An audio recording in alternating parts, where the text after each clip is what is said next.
മലയാളത്തിന് പുറമെ തെലുങ്ക് പ്രേക്ഷകരിൽ നിന്നും ഗംഭീര അഭിപ്രായം സ്വന്തമാക്കി പാൻ ഇന്ത്യൻ തലത്തിൽ ട്രെൻഡിംഗ് ആയി മാറിയിരിക്കുകയാണ് ബ്രഹ്മയുഗം.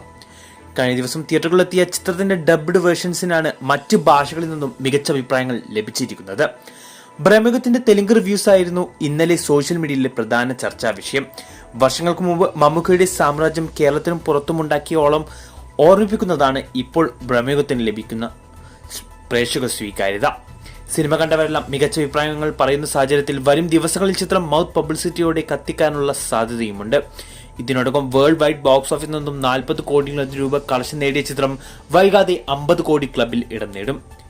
പുതിയ കാലത്ത് ഒരു ബ്ലാക്ക് ആൻഡ് വൈറ്റ് ചിത്രത്തിന് സ്വപ്നം കാണാൻ പറ്റാത്ത കളക്ഷനാണ് ബ്രഹ്മയുഗത്തിന് ലഭിച്ചിരിക്കുന്നത്. അതിന്റെ മുഴുവൻ ക്രെഡിറ്റും ചിത്രത്തിന്റെ അണിയർ പ്രവർത്തകർക്കും മമ്മൂക്കയ്ക്കും ഉള്ളതാണ്. യാത്രയിലൂടെ മറ്റും മമ്മൂട്ടി തെലുങ്കിലുണ്ടാക്കിയെടുത്ത ഫാൻ ബേസ് ആണ് ബ്രഹ്മയുഗത്തിന് അവിടെ ലഭിച്ച ഈ വലിയ വരവേൽപ്പിന്റെ പ്രധാന കാരണം.